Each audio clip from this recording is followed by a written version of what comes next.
Hello and नमस्कार हमारे प्यारे बीपीएससी टीआरई के साथियों। आपका हमारे चैनल स्टडी तंत्र में बहुत बहुत स्वागत है। आशा करते हैं आप सभी स्वस्थ और मस्त होंगे। साथियों, जैसा कि आप स्क्रीन पर देख सकते हैं, अभी जस्ट यहाँ पे बड़ी खबर निकल करके आ रही है। कैबिनेट मीटिंग आज की डेट में प्रस्तावित थी और यहाँ पर 55% डीए को मंजूरी मिल चुकी है। साथियों, आपसे बताना चाहते हैं कि ज्वाइनिंग तो हो गई, अब आपका वेतन कब तक मिलेगा इसके बारे में हम जानकारी देंगे। साथ ही साथ प्राण कार्ड के विषय में क्या जानकारी है और इसको लेकर के कब तक विभाग के द्वारा प्रक्रिया पूर्ण कर ली जाएगी, और साथ ही साथ ग्रेड पे को लेकर के यहाँ पे बम्पर सूचना जारी हो रही है, उसके बारे में भी हम यहाँ पर आपको अवगत कराएंगे। साथ ही साथ बहुत सारे साथी यहाँ पे कमेंट करते हैं, सर यहाँ पे टीआर3 के ट्रांसफर का क्या अपडेट है, क्या हमारा ट्रांसफर इस साल हो सकेगा अथवा नहीं हो सकेगा, इसके बारे में भी हम आपको जानकारी देंगे। साथियों, आपसे बताना चाहते हैं, यदि आप हमारे चैनल पर नए हैं तो चैनल को फटाफट सब्सक्राइब कर लें, क्योंकि बीपीएससी टीआर3 के रिगार्डिंग लगातार हम अपडेट देते रहते हैं। चलिए साथियों, वीडियो स्टार्ट करते हैं।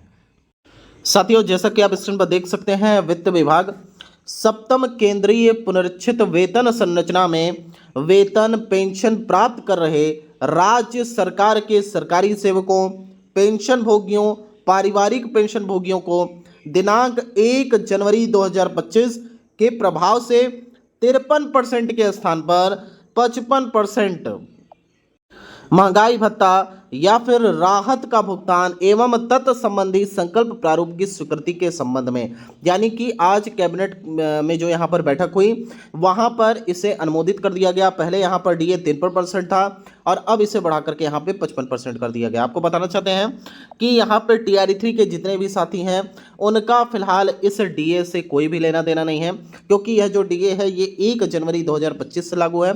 इसलिए थोड़ा सा भी आप अपने मन में ये श्लेष मात्र भी शंका मत रखिएगा कि आप सभी को यहाँ पे डीए का लाभ मिलेगा। फिलहाल जो आपका डीए है वो 50% है, 50% से आपका डीए यहाँ पर स्टार्ट हुआ है और अब ये जो है धीरे धीरे करके आगे बढ़ेगा और आगे जो भी आपका महंगाई भत्ता लगेगा इससे आगे लगेगा। मान लीजिए 3% बढ़ेगा तो 50 से आपका यहाँ पे 53 हो जाएगा, फिर आगे जैसे ही बढ़ेगा फिर आगे देखने को मिलेगा। तो इसलिए आप बिल्कुल घबराएं नहीं।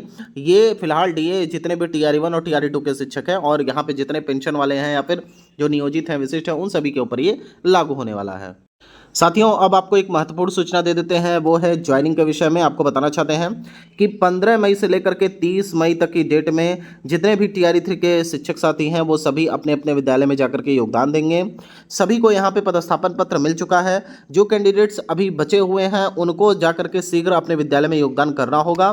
30 तारीख यहाँ पे लास्ट डेट निर्धारित की गई है। आपको बताना चाहेंगे कि यहाँ पर ज्वाइनिंग तो हो गई है, लेकिन अब वेतन का क्या हिसाब किताब है, क्योंकि वेतन के बिना तो काम कर नहीं मिलेगा। मान लीजिए आप ज़्यादा से ज़्यादा 1 महीना सर्वाइव कर पाएंगे, 2 महीने सर्वाइव कर पाएंगे, लेकिन इसके बाद क्या? क्योंकि बहुत सारे शिक्षक साथियों का ये कमेंट आ रहा था टेलीग्राम के माध्यम से या फिर आपके यहाँ यूट्यूब के माध्यम से कि सर हमें बताइए कि यहाँ पे इतना समय हो गया कि हमें नियुक्ति पत्र मिला, फिर जाकर के अब यहाँ पे पदस्थापन पत्र मिल रहा है, और कब यहाँ पे परीक्षा हुई थी उसका कब रिजल्ट आया, मतलब सारी चीज़ें अगर मिला जुला करके देखें तो इतना समय हो गया कि कहीं ना कहीं अब एक तरीके से भ्रम की स्थिति बनी हुई है कि कब हमको यहाँ पे सैलरी मिल पाएगी। क्या इसके लिए भी हमें आंदोलन करना होगा? क्या इसके लिए भी हमें अभी लंबा इंतजार करना पड़ेगा? क्या यहाँ पे 1 वर्ष तक का भी समय लग सकता है? तो देखिए, हम आपको यहाँ पे सीधे सीधे क्लैरिफिकेशन दे रहे हैं, ऐसा कुछ भी नहीं है। हम यहाँ पे गारंटी के साथ आपको बता रहे हैं, आपकी जो पहली सैलरी है, यानी कि आपने ये 15 मई को अगर आपने योगदान दिया है तो जो आपका वेतन बनने वाला है वो फिलहाल यहाँ पे 15 या 16 दिन का बनेगा, यानी कि 16 दिवस का आपका वेतन बनेगा और ये आपका मई का सैलरी होगा। तो मई के सैलरी में आपको 16 दिन का बेनिफिट देखने को मिलेगा। उसके बाद आगे जो आपका जून है, जुलाई है, अगस्त है, इसमें पूरा टोटल जो महीना आप काम करेंगे उस हिसाब से यहाँ पे आपको वेतन मिलने जा रहा है। आपको प्रूफ भी दिखा देते हैं कि यहाँ पे क्या है प्रूफ कि आपको जल्दी वेतन मिल जाएगा। साथियों, ये रहा वह प्रूफ जिसके विषय में हम यहाँ पर चर्चा कर रहे हैं। आप देख सकते हैं कि कार्यालय जिला शिक्षा पदाधिकारी खगड़िया के द्वारा ये जारी किया गया है, यानी कि डीओ जो खगड़िया के हैं उन्होंने अपने तरफ से ये आदेश जारी किया है। हालांकि ये जो आदेश है ये शिक्षा विभाग के द्वारा दिया गया होगा, उसी के आलोक में ये जो यहाँ पे लेटर है वो पब्लिक डोमेन में जारी हुआ है। आप देख सकते हैं कि बीपीएससी टीआर3 के विद्यालय अध्यापकों के वेतन आदि भुगतान हेतु अग्रेतर कार्रवाई करने के संबंध में निदेशक प्राथमिक शिक्षा बिहार पटना के ज्ञापांक 7 विविध 181/24 12/14 दिनांक 8 मई 2025 द्वारा निर्देश निर्गत किए गए हैं, जिसके अनुसार बिहार राज्य विद्यालय अध्यापक नियुक्ति, स्थानांतरण, अनुशासनिक कार्रवाई एवं सेवा शर्त नियमावली 2023 के प्रावधानों के आलोक में नियुक्त विद्यालय अध्यापक को एनपीएस से आच्छादित किया जाना है। उक्त आलोक में सभी नवनियुक्त विद्यालय अध्यापकों को प्राण आवंटन के संबंध में निम्नलिखित निर्देश दिए जाते हैं। देखिए, यानी कि खगड़िया जिले में जितने भी टीआरई 3 के शिक्षक साथी हैं उनके लिए आदेश आ चुका है। आप सभी को यहाँ पर एनपीएस से आच्छादित किया जाएगा, इसलिए आपको यहाँ पे प्राण नंबर लेना होगा। तो प्राण नंबर का अर्थ समझ लीजिए क्या होता है। तो पी का मतलब होता है यहाँ पे परमानेंट, आर का मतलब होता है रिटायरमेंट, ए का मतलब होता है अकाउंट और एन का मतलब होता है नंबर, यानी कि परमानेंट रिटायरमेंट अकाउंट नंबर ये होता है आपका। यहाँ पे आप देख सकते हैं कि एनपीएस से आच्छादित कर्मियों को ओपीजीएम एवं एनपीएस के माध्यम से प्राण आवंटन की सुविधा उपलब्ध है। यहाँ पे हम बताना चाहेंगे कि ये साइट है आपकी, और इसके रिगार्डिंग हम यहाँ पर एक वीडियो भी डाल देंगे। कल की डेट में हम यहाँ पे एक वीडियो बना के डाल देंगे जिसमें हम बताएंगे कि साइट के थ्रू आप अपने मोबाइल से किस प्रकार से एनपीएस के लिए लॉगिन कर सकते हैं और अपना प्राण यहाँ पे मंगा सकते हैं। आपको बताना चाहेंगे कि प्राण के लिए बेसिकली आपको बहुत सावधानी बरतनी होगी। यदि आप साइबर कैफे से करते हैं तो भी ठीक है, लेकिन यदि आप मोबाइल से खुद से करते हैं या फिर अगर आपके पास कोई सिस्टम है तो सबसे बेहतरीन रहेगा। क्योंकि पिछली बार क्या हुआ था टीआरई 1 और टीआरई 2 में बहुत सारे शिक्षक साथियों ने यहाँ पे साइबर कैफे के माध्यम से जाकर के अपना प्राण बनवाया था और उसमें ढेर सारी विसंगतियां थी जिसकी वजह से उन्हें कई महीने तक वेतन नहीं मिल पाया था। इसके अलावा कई सारे लोग बैंक जा करके यहाँ पे अपना प्राण नंबर बनवा लिए थे। जैसे एसबीआई में योनो के माध्यम से यहाँ पर आपका प्राण बन जाता है, तो वहाँ पे जाकर के यदि आप बनवाते हैं तो बहुत बड़े भारी संकट में आप पड़ेंगे। क्योंकि याद रखिएगा, अभी आपको बता देते हैं, जब आप बैंक अकाउंट खोलने जाएंगे चाहे एसबीआई हो या कोई बैंक हो, तो एसबीआई के माध्यम से स्पेशली बोला जाएगा कि हम आपका प्राण आवंटन कर देंगे, हमें बस आपको योनो के माध्यम से आपका खाता खोलना होगा। तो आप सोचेंगे कि हमारे ये तुरंत बना देंगे तो हमारे लिए अच्छी बात है, लेकिन वो सबसे बुरी बात होगी क्योंकि यहाँ पे विभाग ने टोटल क्राइटेरिया दिया हुआ है। आप देख सकते हैं कि यहाँ पर बताया गया है कि आपको लिंक में जाना है, फिर कैसे अप्लाई करना है। तो देखिए यहाँ पर डीडीओ कोड देना होगा। डीडीओ कोड जैसे ही आप देंगे तो उसके माध्यम से ये ट्रेजरी में चला जाएगा और ट्रेजरी में से एक्सेप्ट किया जाएगा। फिर फाइनली रूप से आप यहाँ पे गवर्नमेंट ट्रेजरी से लिंक हो जाएंगे।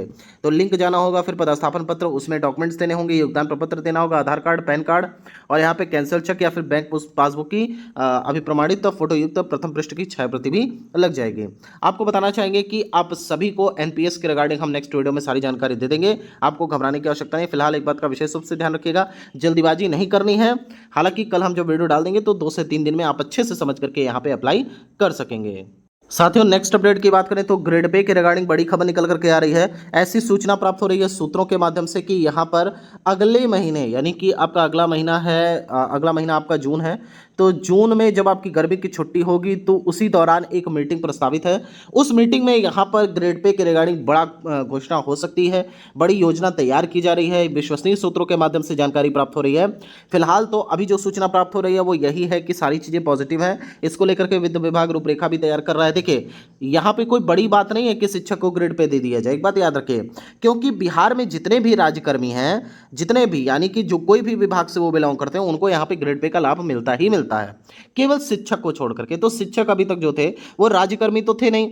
जब से यहाँ पे टीआरई की बहाली हुई है, टीआरई 1, टीआरई 2 या फिर टीआरई 3, अब तो ये सभी अब राज्यकर्मी बन गए। इसके पहले आपका 94 के आसपास यहाँ पे जो है जो पुराने वेतनमान वाले शिक्षक हैं उनकी नियुक्ति हुई थी, वो भी कुछ संख्या में, तो उनको यहाँ पे ग्रेड पे का लाभ नहीं दिया गया था, ये बात सही है। लेकिन आप सभी को, चूंकि आप सभी राजकर्मी बन चुके हैं, तो फाइनली आप सभी को यहाँ पे ग्रेड पे का लाभ मिलेगा और इसके बारे में जानकारी भी मिल रही है। और नेक्स्ट यहाँ पे नेक्स्ट मंथ हम बात बता देते हैं, आपको बड़ी जानकारी देखने को मिलेगी, साथ ही साथ बड़ी घोषणा और बड़ी खुशखबरी देखने को मिल जाएगी। और मान करके चलिए कि इसी वर्ष यहाँ पे ग्रेड पे लागू हो जाएगा, तो ग्रेड पे लागू होने के बाद 1 to 5 में 4200 ग्रेड पे के आधार पर आपकी जो पूरा टोटल ग्रॉस सैलरी रहेगी वो 55,000 के आसपास बनेगी।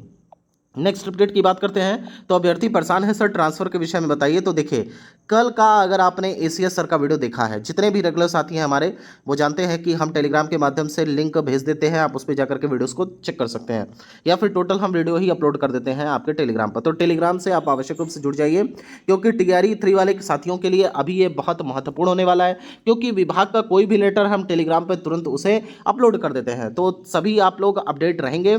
इसके लिए आप आवश्यक रूप से हमारे टेलीग्राम चैनल को फॉलो कर लें, हम कमेंट सेक्शन के माध्यम से पिन कर देंगे, उसे वहां से जाकर के आप फॉलो कर लीजिएगा। आपको बताते चलते हैं कि यहाँ पे जब एसीएस सर का कल इंटरव्यू लिया रजनीश कुमार जी ने, तो उन्होंने बताया कि एक तो आप सभी को ट्रेनिंग से मुक्त रखा जाएगा।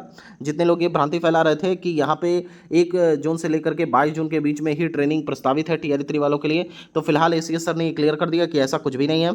जब यहाँ पे गर्मी की छुट्टियां समाप्त हो जाएंगी उसके बाद हम ऐसी कोई योजना बनाएंगे। और स्टडी तंत्र चैनल ने पहले भी बताया था कि यहाँ पे शिफ्ट वाइज आप सभी की ट्रेनिंग होगी, तो फाइनल यहाँ पे आप सभी का शिफ्ट वाइज से ट्रेनिंग होने जा रहा है, ऐसा एसीएस सर ने भी बोल दिया है। अब आपको बताना चाहेंगे कि ट्रांसफर को लेकर के क्या सूचना है। तो टीआरई 3 वालों का जो ट्रांसफर है वो इसी साल होगा, और इसके रिगार्डिंग भी रजनीश कुमार जी ने बोला कि क्या ये आपका जो कार्यकाल है ये एक बेंचमार्क स्थापित करेगा, चाहे वो ट्रांसफर हो चाहे पोस्टिंग हो, सभी चीज़ों को लेकर के। तो यहाँ पे एसीएस सर ने मुस्कुरा करके जवाब दिया कि हाँ ऐसा पॉसिबल है, और उन्होंने एक चीज़ और कोट की कि यहाँ पे जो ट्रांसफर प्रक्रिया है ये अनवरत चलती रहेगी। और साथ ही साथ आपको बताना चाहेंगे जितने भी यहाँ पे सक्षमता पास शिक्षक हैं इन सभी का भी यहाँ पे ट्रांसफर होना है, सॉफ्टवेयर बन चुका है, उसी सॉफ्टवेयर से अब लगातार यहाँ पे ट्रांसफर होता रहेगा। आपको डेट भी बता देते हैं कि अगस्त के आसपास आपका यहाँ पर ट्रांसफर होगा, और जुलाई में देखिएगा आपको इसका नोटिफिकेशन देखने को मिलेगा। और इसके अलावा एसीएस सर ने यह भी बताया कि आप सभी लोग अपना अभ्यावेदन देंगे, ऐसा नहीं है कि आप अभ्यावेदन नहीं देंगे, तो अपना आप अभ्यावेदन देंगे, उसी ट्रांसफर के द्वारा इसी सॉफ्टवेयर के द्वारा आप सभी का ट्रांसफर भी कर दिया जाएगा। साथियों, आपसे बताना चाहेंगे कि नेक्स्ट जो हमारा वीडियो है वो इंपॉर्टेंट टॉपिक पर होने वाला है। हम एनपीएस के बारे में बताएंगे, जो डिटेल्स है उसके बारे में चर्चा करेंगे। इसलिए आप सभी से निवेदन करेंगे, यदि आप हमारे चैनल पर नए हैं तो चैनल को आवश्यक रूप से सब्सक्राइब कर लें। साथ ही साथ लगातार ऑथेंटिक और जेन्युइन अपडेट के लिए हमारे चैनल से जुड़ना ना भूलें। टेलीग्राम चैनल का लिंक हम अपने कमेंट सेक्शन के माध्यम से पिन कर देंगे। थैंक यू सो मच यहाँ तक वीडियो देखने के। माता रानी करें आप सभी का दिन शुभ हो। Thank you so much.